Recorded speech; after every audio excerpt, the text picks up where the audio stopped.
So there's the new generation of the Mercedes G-Class, and here it is now as the G63. I know a lot of you guys wanted to see it, and we will present it to you in full HD, full screen and full length, exterior and interior, and all the technical details. Let's go!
This is one of the few cars where I can just stand next to it and don't have to go like this and hey, the front grille, oh wait, there it is.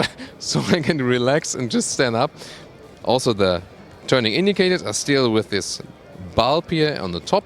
The AMG comes with a dark look here also in the front grille, the AMG logo, then the vertical fins, massive Mercedes star, front grille camera, and then also with stronger air intakes in the front there. In general, the new G-Class generation is also a little bit wider, so a bigger stance even on the road than it had before.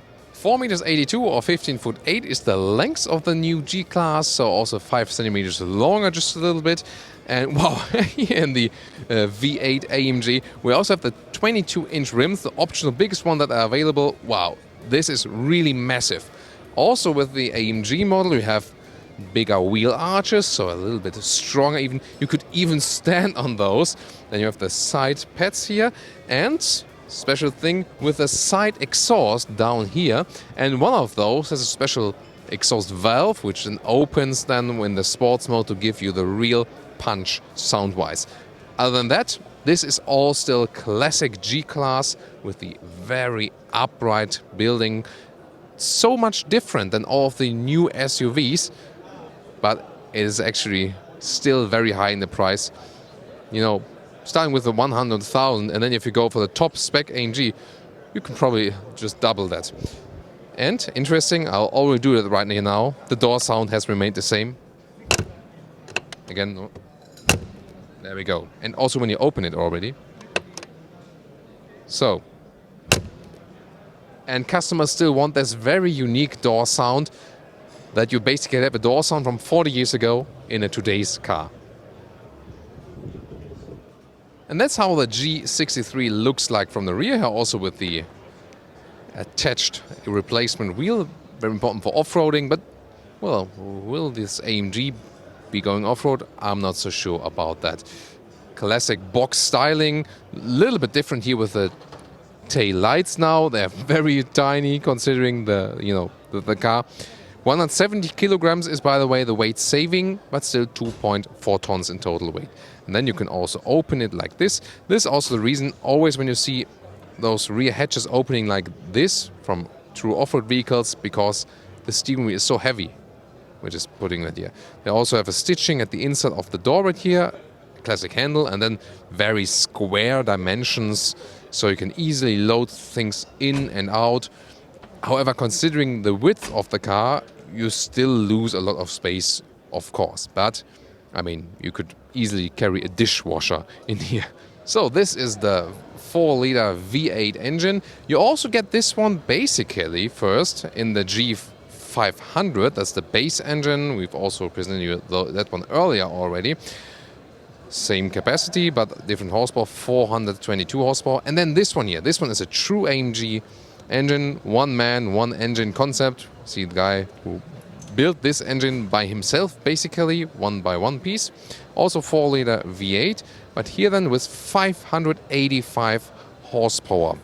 And that brings down the acceleration in comparison to the G500 from 5.9 to 4.5 seconds to 100 kilometers an hour or 62 miles an hour. Of course, really massive for such a vehicle. It's still due to, you've got some weight limits, but it's still a very heavy car, of course. It's not only visually heavy, also in real life. Yeah, that looks pretty funny, me sitting next to this huge wheel, and that's the reason I was doing that. But I also want to tell you something about the ground clearance. It's 27 centimeters in the front, and the wading depth, so you can go through water, is now 70 centimeters. And also important information about suspension. Well, in the front you got an independent suspension, so it's quite flexible, normal for a passenger car also. But the rear then is still equipped with a rigid axle, so beware. We will soon drive the cars, of course, the new G-Class and then also later the 63. But you will not have a comfort like with a normal modern SUV from Mercedes with, you know, a better suspension also in the rear. This one is still rather the real off-road deal, potentially. Of course, also, you know, with gear reduction and stuff like that. Still when you want the true hardcore stuff. Now let's get inside. Inside of the doors. Everything also wrapped tightly. Also optional Burmester sound system. Seat control right here. Seat heating and seat cooling will be available. This car, by the way, built by Magna Steyr in Austria. So for Mercedes. Actually, it has always been the case. Now the look at the interior of the AMG, the 63, with the new AMG steering wheel, has a new design style. Also then with a thumb control, left and right next to the steering wheel, because, well, you start with analog gauges, but in the top trim, which is displayed right here, maybe I can activate it. There it is. In the top trim, you can have two 12.3-inch dials. Left side, you can pick different styles, for example. You can go into different menus. It's not possible in this demo here right now, but at least it shows a screen. And on the right side too, then you can use the right thumb. But it's not, there it is. But the right is active. So back to the home menu. It doesn't seem to be working. Sometimes they are not really active, those systems, when the rear ignition is not on. So just demo mode now. But you get the picture visually wise from this huge two different screens that are basically forming one unit then now. In a top trim, at least. But I think some might still go for the analog gauges. Here, the seats, they have this the stitching here in red contrast for the AMG style. Unfortunately, so far they only offer animal skin surfaces, especially in the sporty trim. I think they should offer some alternatives. Then let's get inside, and you really have to step in the car. That's really funny. A nice detail is, by the way, you not only sit upright, still the windscreen. Well, it's not 90 degrees upright, but almost. And this, you know, gives you this very, very special feeling in this car. It's so much different than with, with a classic modern SUV. This one here is the classic off-roader style. So it's something totally different. You know, there are other big SUVs, but you see the long hood then in the front, and with the screen, it's, you know, it's really hard to explain. You just have to experience it yourself. I think we can give you a little touch of that. It gives you a so much more rugged feeling. However, the rest of the interior you can see, also with those turbine vents here, for example. Look at how they are installed. That's a very interesting system, definitely. Everything looks pretty much premium inside, so less of this off-road rugged style. Here, by the way, also with the Burmester sound system, those additional speakers here, they resemble a little bit the front indicator lights we have there on the top of the hood. That's really interesting. By the way, as you can move forward so much, because you sit so much upright, that will also increase the rear legroom even more. And in the front, 6 centimeters wider shoulder room, so you have more space also next to each other. And by the way, I'm 1m86 or 6'1", and we don't have to talk about headroom here. Interior overview. Here you can see again how it dissolves basically into one area right there.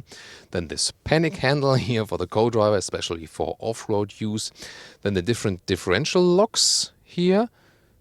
Front, center, and also rear differential lock you can activate for off-road driving. Again, those turbine vents you have. Separate climate control. And then this red jacket. Carbon fiber style, you can slide those open, 2 cup holes in there, 12-volt power supply. You can still control the infotainment system right here. It's not really in the mode where we can do too much to it other than deactivating it. But again, you can also use the thumbs right and left thumb then here for that one. But we've shown that in a couple of other Mercedes reviews. 12 volt, 12 volt, that's funny. 12 clock mark here for the steering wheel, again with perforated sides, flat bottom AMG. Pretty sporty, definitely. And you should also check out the normal G500 interior, which we've shown you earlier at the very, very world premiere. Check out this video from Autogefühl. We'll link it also. So, I've shown you the differential locks, those three, but let's talk about more off-road commands. First of all, in close-up here, the climate unit and the analog clock. And when you go further down, you have the classic Mercedes control unit, but on the right side especially, you have a button to activate the camera. This is very important. Then the exhaust valve, also for the AMG, to give it a little more boost. And this one then is the low range button if you are in even harsher off-road situations. And on the left side of that one, we also have controls for the adaptive suspension, maybe to make it a little bit stiffer or sportier, depending also on the driving mode. Then we have this split here in the armrest console. Here we go. You can secure your mobile phone there. Oh, it's a little bit dark down there, you know. Maybe I can give you some light there with my smartphone. There we go. So you can put smartphones in there.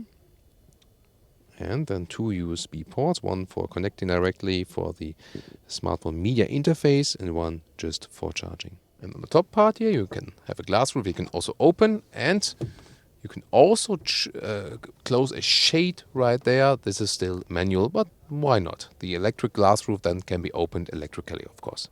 Now let's get into the rear compartment. And the thing here is, it has become 15 centimeters longer on the inside. And of course, due to the upright seating position, you have enough legroom then. Considering the length of the car, it's not so much, so the using of the package is not that good, but it's a definite great improvement if you compare it to the predecessor model. You have way more legroom here, also fits now for tall adults. And headroom again is absolutely no problem. In the setup as it is right now here, I'm pretty much falling back with the rear bench. So there's an adjustment right here. You can pull that one and then you can move the seat backwards or forward. And I'll do that with my seat here now on my side. It's actually a pretty easy solution because then you can actually also sit more upright. That's actually more comfortable also for longer terms. That's a pretty nice seating position here. And you also have this command driving position even if you are just passenger here in the rear. Also with ISOFIX on the outside of the seats, you can also put in child seats. And then here we have cup holders right there. So that's possible. And of course I want to know, when I get out the car now, can I actually flip the seat completely, or at least to which extent? Let's see. Here we go. So that would be actually the maximum. So there's nothing with folding flat or something, but at least you can load through longer things then and have it, in steeper angle than just from the rear. For loading things through completely, there's just a small ski hatch right there. And you will also have a rear climate unit right there, again with the nice turbine vents. And in the lower part, well, here we go with another USB port. So now the conclusion with the new Mercedes G-Class and especially the G63. Well, this rugged, still classic off-road look is what makes this car so special. That's by the reason why I liked its GLK, the compact SUV, now replaced by the GLC that is now way rounder everywhere.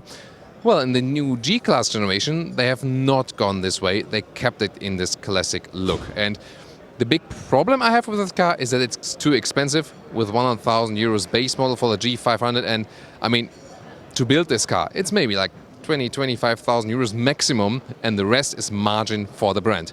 But people still give so much money for it to get this uniqueness of the vehicle. And the G63 with more power and of course almost double the price, you can easily crunch at 200,000 euros. And that's of course, nothing has to do with real pricing, that's just fantasy pricing.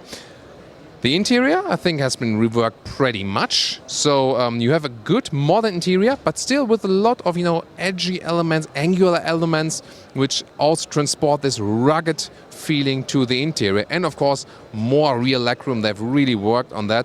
I think actually the biggest strength of the car. And what I like most is that you have this upright seating position in all of the different seats, so it makes also a very comfortable ride.